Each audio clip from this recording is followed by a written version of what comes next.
오늘은 추수감사주일 예배로 감사를 즐기라 이런 제목의 은혜를 나누는 시간이 되기를 원합니다. 하나님께서 세우신 교회의 절기를 생각할 때 그 절기가 엄숙하고 무거운 것이 아니라 잔치 분위기입니다.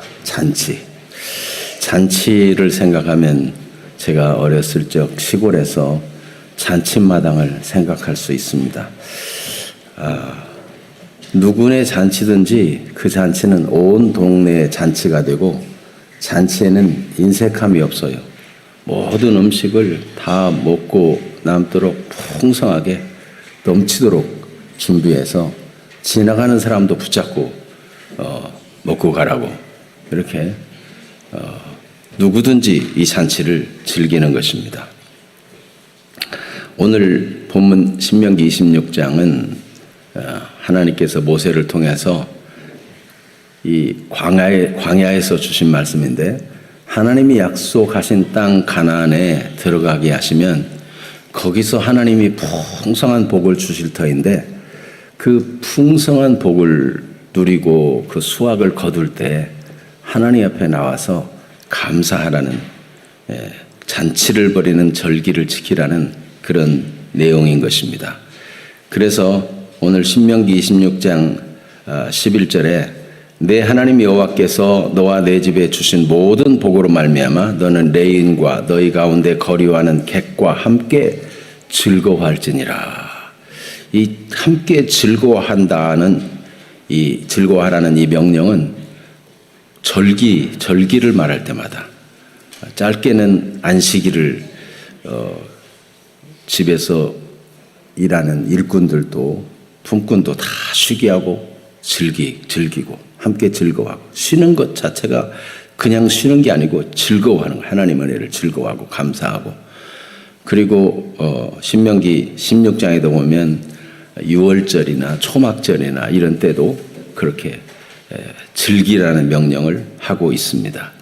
그러면 우리가 추수감사주의를 맞이해서 무엇을 즐겨야 하겠습니까? 두 가지로 하나님을 즐기라는 것과 이웃을 즐기라는 것입니다. 먼저 하나님을 즐거워하라는 것, 10절 말씀을 같이 한번 읽어보겠습니다. 여호와여, 이제 내가 주께서 내게 주신 토지 소산의 만물을 가져왔나이다 하고 너는 그것을 내 하나님 여호와 앞에 두고 내 하나님 여호와 앞에 경배할 것이며.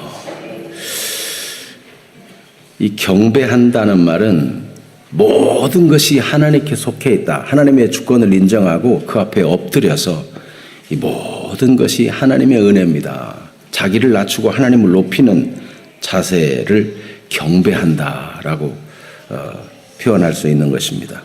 그런데 그 경배하면서 하는 고백이 여호와여, 이제 내가 주께서 내게 주신 토지 소산의 만물, 토지 소산 중에 가장 좋은 것을 하나님 앞에 드리나이다, 이렇게 고백한다는 것입니다. 아주 감격스러운 모습으로 그 감격의 마음을 담아가지고 생생한 목소리로 하나님께 감격의 표현을 드리는 것이죠. 이것은 단지 의례 종교적이고 의식적인 표현으로 그냥 주문 외우듯이 외우는 게 아니에요. 하나님 앞에 인격적으로 고백하는 말인 것입니다. 그래서 5절에 보면 너는 또 내 하나님 여호와 앞에 아뢰기를, 하나님 앞에 이런 생생한 고백을 드리는데 하나님께 아뢰다는 이 단어가 원어에 보면 두 단어로 되어 있어요. 대답하다 하고 말하다라는 말이 함께 여기 들어있는 것입니다. 그러니까 하나님의 시선을 의식하면서 하나님 보시는 앞에서 하나님 앞에 대답하고 말씀을 드린다는 것입니다. 하나님이 지금 살아계셔서 내 앞에 계시는데 그 하나님 앞에 지금 말씀을 드린다는 거예요. 이 감격의 예물을 드리면서도 여호와여, 이제 내가 주께서 내게 주신 토지 소산의 만물을 가져왔나이다. 근데 이게 우리 번역에 한 단어가 빠져 있는데, 여호와여 이제 보소서, 히브리 말로 힌내, 보소서라는 단어가 포함되어 있어요.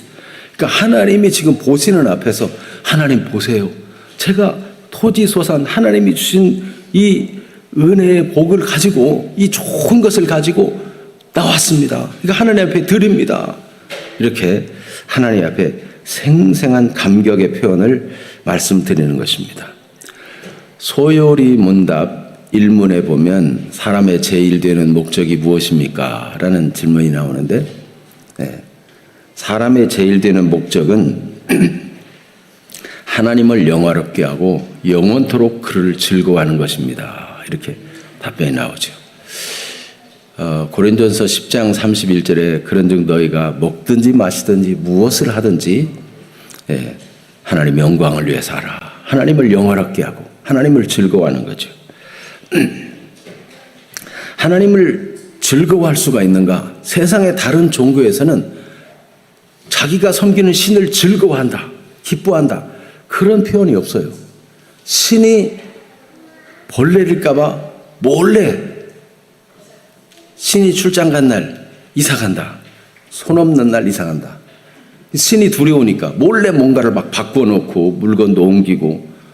옛날에 이 귀신을 왕성하게 섬기는 우리 조상들이 하는 걸 보면 뭐 하나 물건에 집안에 물건을 하나 옮겼는데 뭐 동티가 났다 그러나요? 뭐가 났다나요? 그런 말 들어봤어요? 안 들어봤어요? 옛날에 그런 말이 많았어요. 귀신이 다 지켜보고 있는데 뭘 하나 옮겨가지고 귀신이 내 허락 없이 함부로 옮겨, 그리고 막 벌을 줬다는 거죠. 그러니까 이 모든 우상 숭배하는 사람들의 신 개념은 신을 즐거워한다는 거 없어요. 신이 무섭고 몰래 뭔가를 해야 되고 하는 그런 개념이지.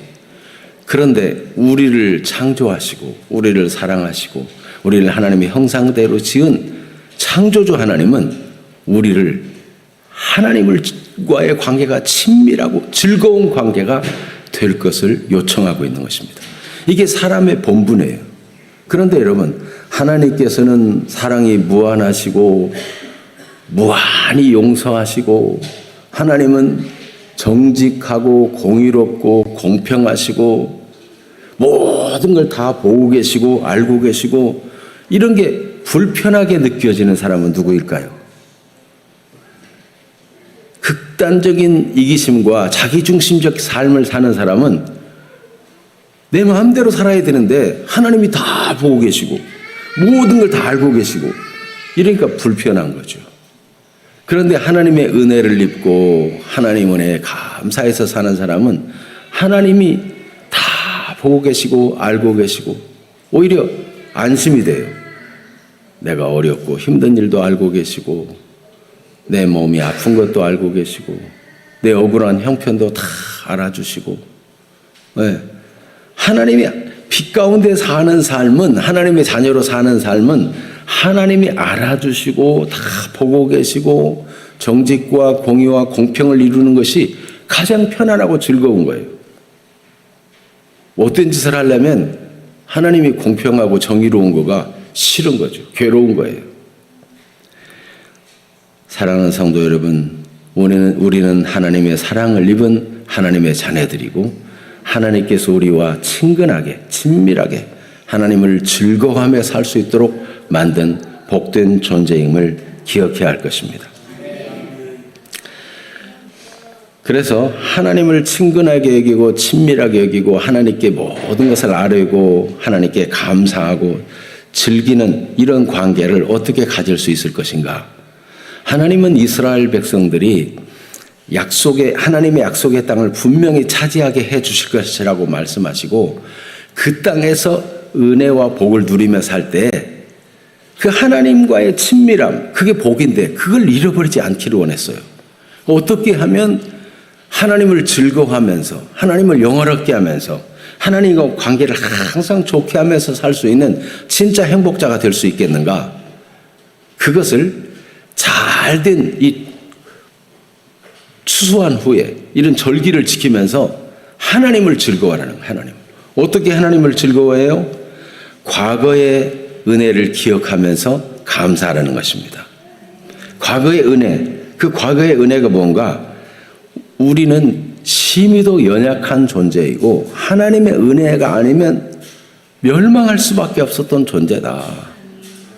그런 우리를 택해 주시고 구원해 주시고 우리를 지금까지 도우셨다. 이걸 생각하면서 감사하는 마음을 잊지 말라는 것이죠.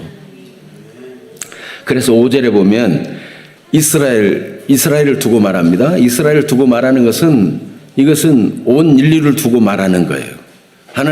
예수님께서 제자들에게 말씀하신 것은 제자들에게만 말씀하신 것이 아니고 그들을 통해서 믿게 될 사람까지 말씀하신 것이고, 하나님께서 이스라엘 백성들에게 이렇게 말씀하신 것은 오늘날 하나님의 백성된 예수 그리스도 안에서 믿고 구원받아 하나님의 백성된 우리 모두도 이 같은 마음을 가지라는 것입니다.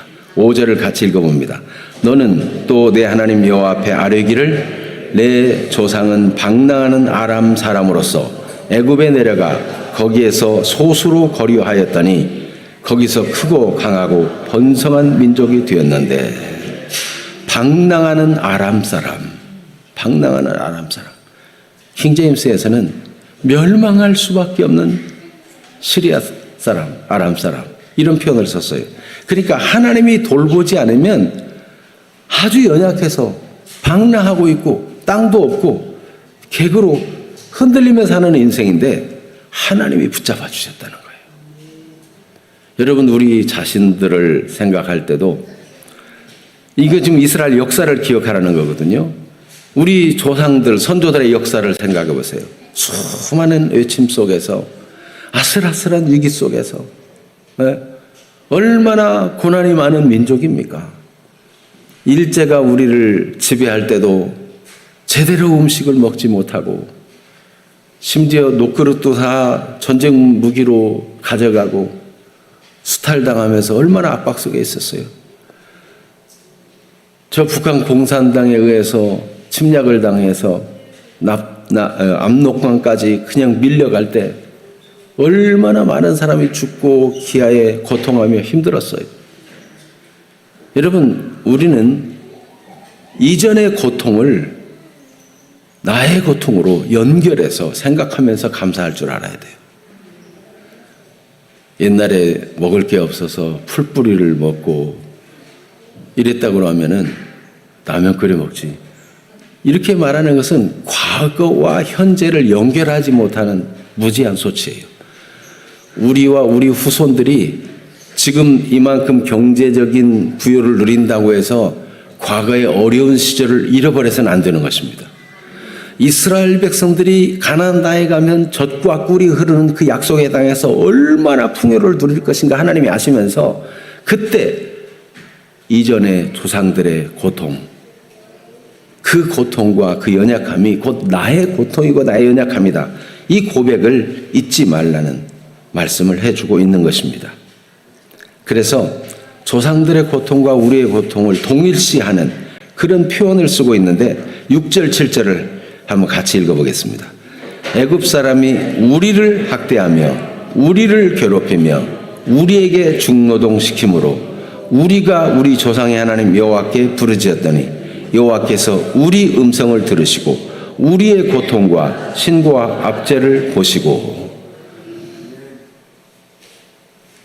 그러니까 라면 끓여 먹지 이게 아니고 우리가 그때 풀뿌리를 먹고 우리가 그때 배고파 먹을 게 없어서 시래기를 섞어서 먹고, 이 마음을, 이런 마음을 가져야 되는 거죠.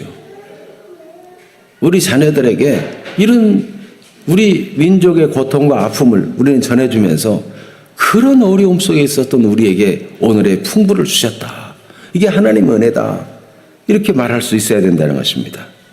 하나님께서는 이스라엘 백성들의 조상의 그 고통에서 확 부르짖을 때, 이 부르짖는다는 말이 천둥이 소리를 내는 것처럼 막 소리 지르는 거예요. 얼마나 고통스러운지 막 힘을 다해서 부르짖는 거예요. 그런데도 살 길이 막막해요. 그런 시절이 있었다는 거죠. 그런데 하나님이 음성을 들으셨다. 그래서 우리는 우리 후손들에게 믿음을 전수할 때 지금 풍요로움을 누리는 자녀들이 우리가 일제의 압박에서 그렇게 멸실당하고 주권을 빼앗기고 힘들었고 우리가 공산당의 발에 짓밟혀서 그토록 고난당했다. 이렇게 고백할 수 있도록 해야 되는 것입니다. 이 성경이 말씀하는 바예요. 그래서 이런 지난날에 우리 자신이 하나님 은혜가 아니면 살 수 없는 연약한 존재요. 우리 조상들이 그리했고 그 고통과 그 아픔이 얼마나 심했는지 삼중적으로 표현하고 있어요. 그냥 한 가지만 말해도 고통스럽다 할 텐데 이것을 우리의 고통과 신과 압제라고 표현하고 있습니다. 성경이 이렇게 같은 유사한 단어를 거듭해서 말할 때는 크게 강조하는 거죠. 그래서 그 상태가 얼마나 극심했는지 하나님이 그걸 다 보고 계셨다는 거예요. 오늘 특별히 추수에 대한 감사에 집중적으로 말씀드리는데 그럼 나는 추수할 것이 없고 지금 돈벌이가 없고 힘든데 이런 사람이 있을 수 있어요. 하나님은 그 내면을 다 알고 계신다는 거죠. 그 고통의 그 과정들, 이것들이 오늘의 수확과 축복과 연결되어 있다는 것을 기억하라고 말씀해주고 있는 거예요. 그래서 지금 내가 가지는 고통이나 아픔, 하나님이 내 내면을 다 알고 계시고 미래에 하나님의 풍성한 복을 누리게 하실 이 약속과 연결되어 있다는 거예요. 그래서 여러분 금생과 내생에 약속된 하나님의 그 약속이 얼마나 풍성한지 몰라요. 내가 이제 나이 들어가지고 앞으로 누릴 게 얼마나 있겠나 혹시 그렇게 생각하는 분이 있을지 모르겠는데 여러분 예수 그리스도 안에서 약속된 구원 하나님이 주시는 그 복은 세상에서는 짐작할 수 없는 다시는 눈물도 없고 고통도 없고 아픈 것도 없고 신음할 것도 없는 그 완전한 위로와 하늘의 풍부가 주어지는 그 나라가 우리에게 약속되어 있는 것입니다. 그렇기 때문에 고난 중에도 오히려 감사할 수 있고 하나님이 나를 다 알고 계신다. 하나님이 내 고통받는 겉모습만 안 하시는 것이 아니라 내 내면의 아픔까지도 다 아신다. 이런 것들을 고백하는 것입니다. 하나님께서 그런 어려움 가운데 있던 이스라엘 조상들을 구원해 주셨어요. 구원에 대한 감사예요. 그래서 8절 말씀을 한번 읽어볼까요? 여호와께서 강한 손과 편팔과 큰 위엄과 이적과 기사로 우리를 애굽에서 인도하여 내시고.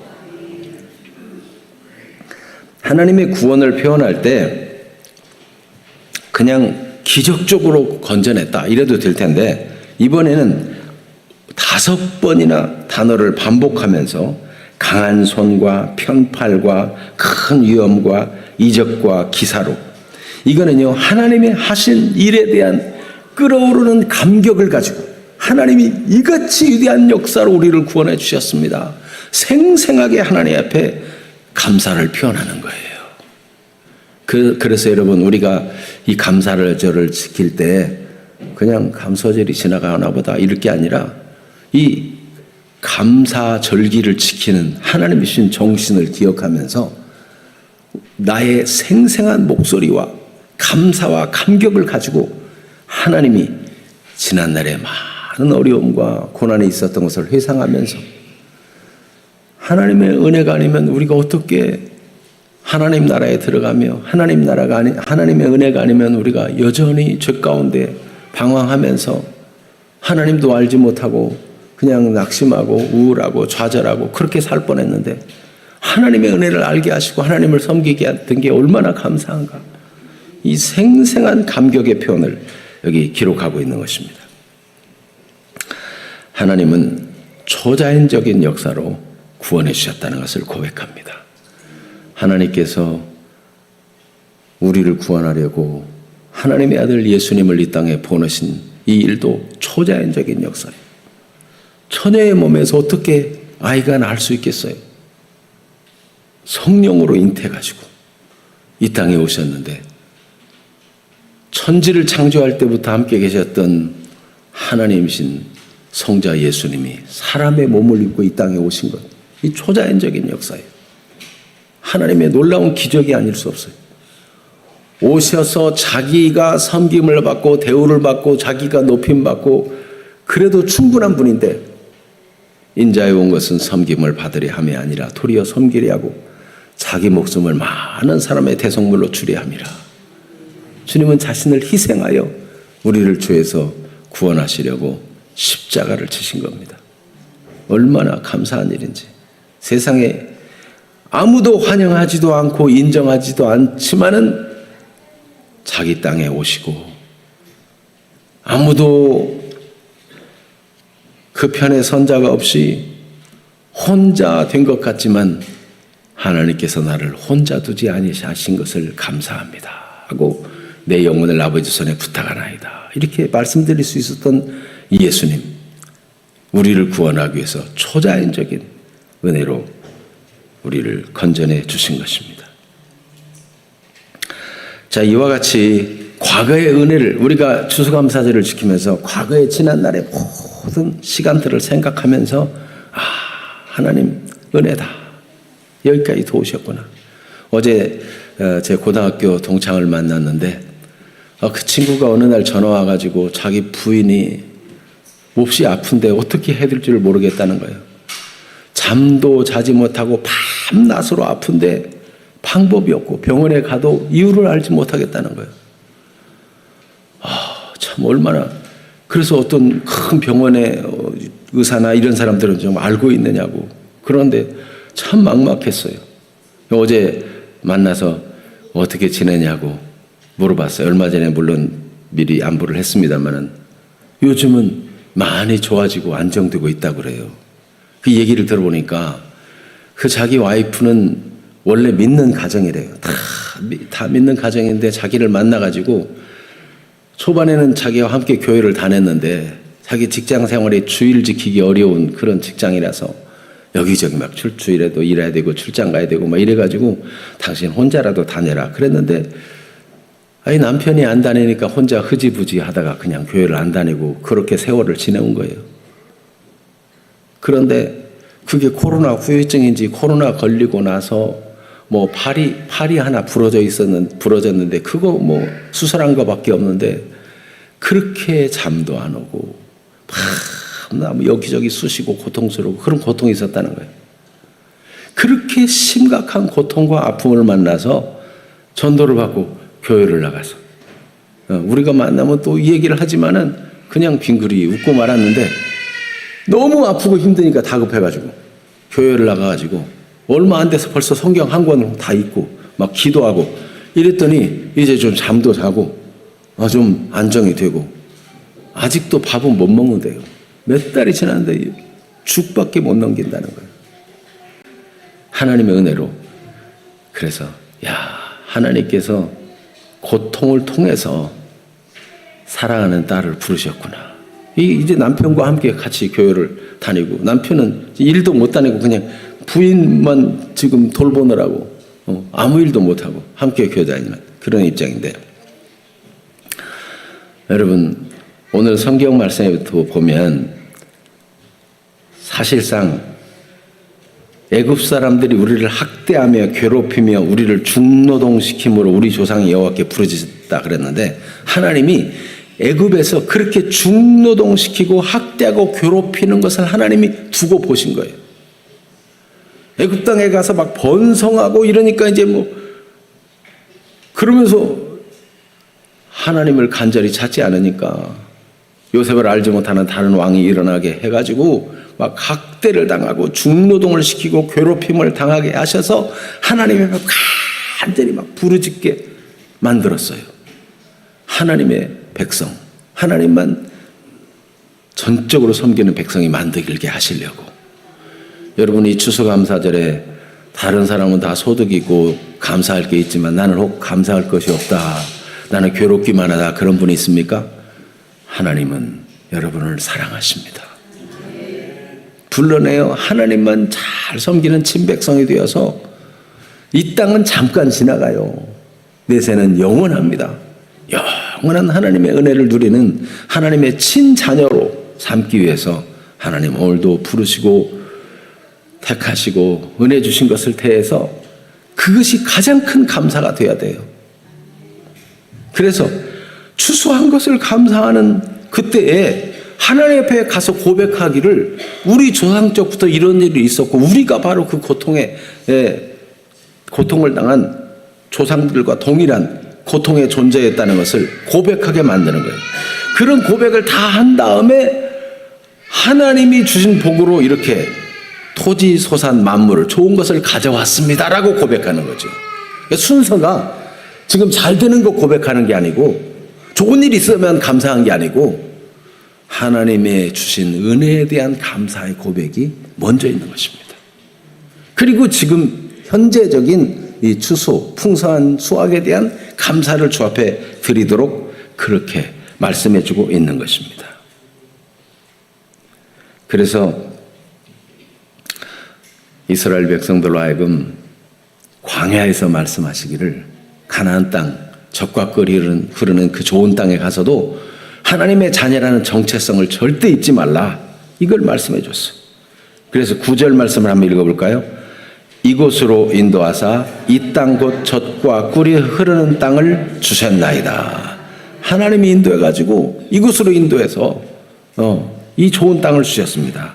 지금 우리의 풍요와 은총은 하나님이 인도하신 것이고 하나님이 붙드신 것이고 하나님의 은혜라는 것을 감사하고 하나님의 약속이 이루어지는 과정 속에 있는 것임을 늘 기억하라는 거죠. 우리가 예수님 아니면 어떻게 죄사함을 받고 구원을 받아요? 이 예수님으로 말미암아 하나님의 자녀된 이 정체성을 항상 기억해야 돼요. 현재의 추수에 대한 감사, 여호와여 이제 보십시오. 이제 보소서 내가 주께서 내게 주신 토지 소산의 만물 가장 좋은 것을 가져왔습니다. 이렇게 감사하는 고백. 이게 마지막으로 되어 있는 것을 볼 수 있습니다. 여러분 무엇입니까? 하나님께 감사한다고 하는 것은 감사의 절기에 하나님을 즐거워하는 거예요. 하나님이 나를 알아주시는 것 감사하고 하나님께 기도할 수 있음에도 감사하고 하나님께 예배할 수 있음에도 감사하고 하나님이 전능하신 분이 되셔서 내 모든 일을 능력으로 어떤 어려운 문제도 해결할 수 있는 해답이 되시는 분이 되시는 것을 감사하고 이런 즐거움, 이 즐거움이 충만한 분들이 되기를 축원합니다. 두 번째는 이웃을 즐거워하는 것입니다. 이웃과 함께 즐거워하는데 누가 이웃인가 할 때 누가복음 10장에 보면 예수님은 선한 사마리아인의 비유를 들려주셨죠. 정말 도움이 필요한 사람, 그 사람이 이웃이다 하는 그 말씀을 보여줬어요. 그래서 여기 즐거워할 때 누구와 함께 즐거워하라 했는가? 11절 말씀 읽어봅니다. 내 하나님 여호와께서 너와 내 집에 주신 모든 복으로 말미암아 너는 레인과 그 가운데 거류하는 객과 함께 즐거워할지니라. 레인과 객과 함께 즐거워하라. 이 말은 레인과 객은 기업이 없어요. 이스라엘 지파별로 다 가나안 땅을 차지할 때 제비뽑아 기업을 얻게 했어요. 땅을 다 주었어. 레인들은 하나님의 일에만 전념하고 아무런 땅을 주지 않아요. 그리고 하나님 주신 복으로 살아라. 백성들이 가져주는 11조 이런 헌물들 이런 걸 가지고 살아라는 거예요. 그러니까 다른 사람들이 다 추수해가지고 기뻐하고 막 소득을 얻어 사업에서 잘 됐다 그러고 기뻐할 때 함께 기뻐하도록 초청하고 함께 기뻐하도록 이렇게 공급해 주지 않으면 다른 사람은 다 기뻐할 때 레위인들은 기뻐할 게 없어요. 남의 행복일 뿐이야. 그런데 하나님께서 너희는 하나님의 일에 전념하고 하나님이 어떤 분인지를 가르쳐주고 너희들에게 진리로 인도하고 세워주는 너희들의 영혼을 위해 기도하는 그 사람들과 함께 기뻐해라. 이렇게 말씀해 주셨어요. 그리고 객은 지나가는 객은 자기 토지가 없어요. 수확을 얻을 데가 없어요. 그러니까 이런 사람들 너희 중에 지금 객이 우거하고 있다면 함께 살고 있다면 그들에게 막 나눠주면서 함께 기뻐해라. 이렇게 말씀하고 있는 것입니다. 그러니까 이 말은 이웃을 볼 때 주님의 눈으로 하나님의 눈으로 바라보라는 것입니다. 하나님의 눈으로. 우리 하나님께서도 겉모습만 보는 것이 아니고 그 막 천둥 소리 같은 안타까운 소리로 부르짖을 때 우리의 음성을 들으시고 우리의 고통과 신고와 압제를 보시고 할 때 그게 그 괴로운 모습, 그냥 겉모습만 본 게 아니고 그 마음의 그 아픔을 살펴가신 것이죠. 우리 주 예수님은 그 앞에 나온 모든 사람들을 바라볼 때 겉모습만 본 게 아니에요. 그래서 마태복음 14장 14절 같이 한번 읽어봅니다. 예수께서 나오사 큰 무리를 보시고 불쌍히 여기사 그 중에 있는 병자를 고쳐주시니라.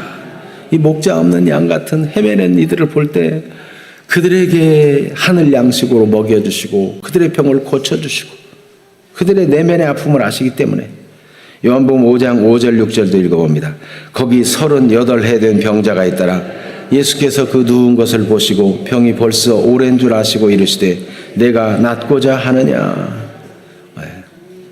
그 베데스다 연못가에 모인 사람들 다 절망적인 사람이에요. 그 중에 38년 된 이 병자, 물이 동할 때 들어가면 낫는다고 하는 전설 따라 혹시나 하고 와 있지만 자기 힘으로 먼저 기어 들어갈 수가 없어요. 그 간절한 마음을 보시고 예수님은 내가 낫고자 하느냐 하시고 그 병을 고쳐주셨습니다. 요한복음 9장 1절과 3절도 같이 한번 읽어봅니다. 예수께서 길을 가실 때 날 때부터 맹인된 사람을 보신지라. 예수께서 대답하시되 이 사람이나 그 부모의 죄로 인한 것이 아니라 그에게서 하나님이 하시는 일을 나타내고자 하심이라. 날 때부터 맹인된 사람을 보고 사람들은 수군거려 말하기를 저 사람이 맹인된 것이 누구의 죄 때문입니까? 부모의 죄 때문입니까? 자기 자신의 죄 때문입니까? 이럴 때 그런 말을 들을 때마다 이 맹인으로 난 사람은 얼마나 마음이 고통스럽겠어요. 그 맹인을 보실 때 그 마음을 살펴하시고 그에게서 하나님의 하시는 일을 나타내야 하십니다. 그를 통해서 하나님의 영광을 나타내시고 그를 눈을 뜨게 하셨습니다. 하나님은 지금도 우리의 마음을 살피시는 분이십니다. 우리도 마찬가지로 우리 이웃을 볼 때 우리가 제일 먼저는 믿음의 형제들에게 선을 베풀라 그랬어요. 그래서 우리 믿음의 형제들 간에도 아픔이 없는가? 마음과의 마음의 대화를 나누고 살피고 위에서 기도해주고 이런 마음을 가져야 될 거예요. 그리고 자기 일가 친척에 대해서 형제들에 대해서 이 따뜻한 마음을 가지고 살펴봐야 돼요. 믿는 사람으로서 일가 친척을 돌보지 않는 자는 불신자보다 더 악한 자라고 그랬어요. 자기 일가 친척, 자기 가족을 애틋한 마음으로 돌볼 줄 알아야 돼요. 더 나아가서 이 땅에 고통당하는 어떤 사람이라도 겉모습으로만 그냥 보고 넘길 것이 아니고 마음을 살피신 주님과 같은 눈으로 보고 내가 수확이 있고 내가 기쁘고 즐거운 일이 있을 때 그들을 불러다가 같이 즐거워하라는 거예요. 그래서 이렇게 추수감사절 같은 날은 많은 우리 이웃들을 초청해서 함께 즐거워하고 함께 잔치를 벌이는 것이 마땅한 것입니다. 우리가 이웃과 함께 즐길 수 있는 이유가 무엇입니까? 즐길 수 없는 이유가 있다면은 자기중심적, 자기만 알고 이기적이면은 하나님도 즐거워할 수 없을 뿐만 아니라 이웃과도 즐거워할 수가 없어요. 그런데 우리가 이웃과 함께 즐길 수 있는 것은 기쁨을 나눌 대상이 되니 얼마나 감사해요. 외로운 섬에서 혼자서 막 즐겁다. 뭐 과일도 많이 따고 그래가지고 혼자서 즐겁다. 그 표현해봤자 얼마나 행복하겠어요. 그런데 기쁨을 나눌 대상이 있으니 얼마나 감사해요. 그런데요, 이웃과 함께 어려운 사람 가운데 막 베풀면서 즐거워하면은 오히려 더 복이 있다는 거예요.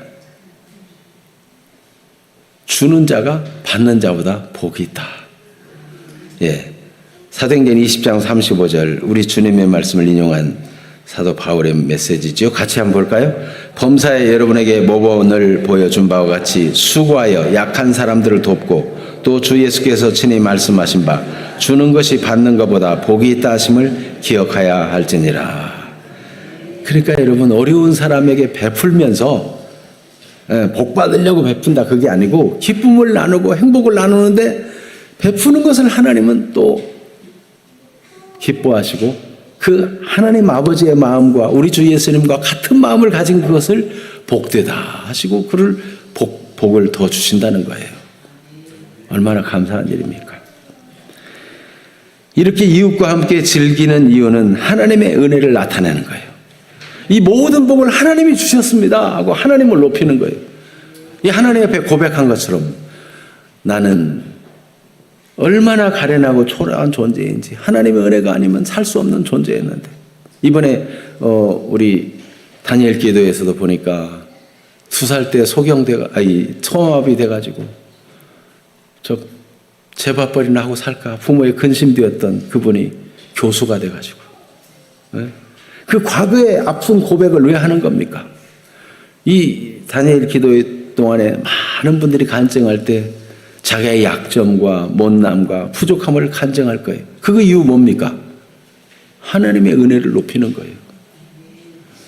이렇게 거지처럼 살아야 될 아무도 관심 가져주지 아니하고 외로운 처지에 있던 나를 하나님의 은혜 주셔가지고 하나님의 은혜로 이렇게 잘 돼가지고 이 복을 나눈다 할 때 이 하나님의 은혜를 높이는 거가 되는 거죠. 그래서 오늘 11절 말씀 같이 한번 다시 읽어보겠습니다.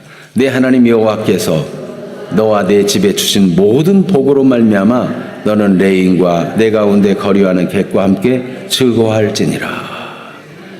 함께 이웃과 함께 즐거워하는 이유가 하나님이 주신 모든 복을 모든 좋은 것을 나타내는 거예요. 하나님의 은혜를 나타내는 거예요. 감사절기를 맞이해서 하나님의 주신 은혜를 헤아려 감사할 뿐만 아니라 그 은혜를 이웃과 함께 나누어서 하나님의 은혜를 증거하는 사람, 하나님이 주신 구원의 복을 증거하고 하나님이 베푸신 은혜를 감사하고 그 복을 나누면서 나눌 대상으로 섬기게 될 수 있는 것에 대해서 기뻐하고 감사하는 그런 축복의 날이 되기를 축원합니다. 기도하겠습니다. 하나님 아버지, 오늘 추수감사절 감사의 절기를 맞이해서